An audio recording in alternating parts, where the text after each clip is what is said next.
اور اگر تم کو اس بات کا خوف ہو کہ یتیم لڑکیوں کے بارے میں انصاف نہ کر سکو گے تو ان کے سوا جو عورتیں تم کو پسند ہوں 2-2 یا 3-3 یا 4-4 ان سے نکاح کر لو۔ اور اگر اس بات کا اندیشہ ہو کہ کئی عورتوں سے انصاف نہ کر سکو گے تو ایک ہی عورت سے نکاح کرو یا باندی سے تعلق رکھو جس کے تم مالک ہو، اس طرح تم بے انصافی سے بچ جاؤ گے۔ اور عورتوں کو ان کے مہر خوشی سے دے دیا کرو، ہاں اگر وہ اپنی خوشی سے اس میں سے کچھ تم کو چھوڑ دیں تو اسے مزے سے کھا لو۔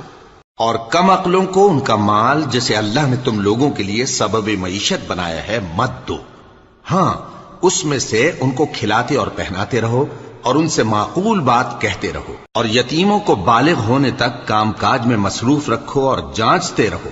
پھر بالغ ہونے پر اگر ان میں عقل کی پختگی دیکھو تو ان کا مال ان کے حوالے کر دو، اور اس خوف سے کہ وہ بڑے ہو جائیں گے، یعنی بڑے ہو کر تم سے اپنا مال واپس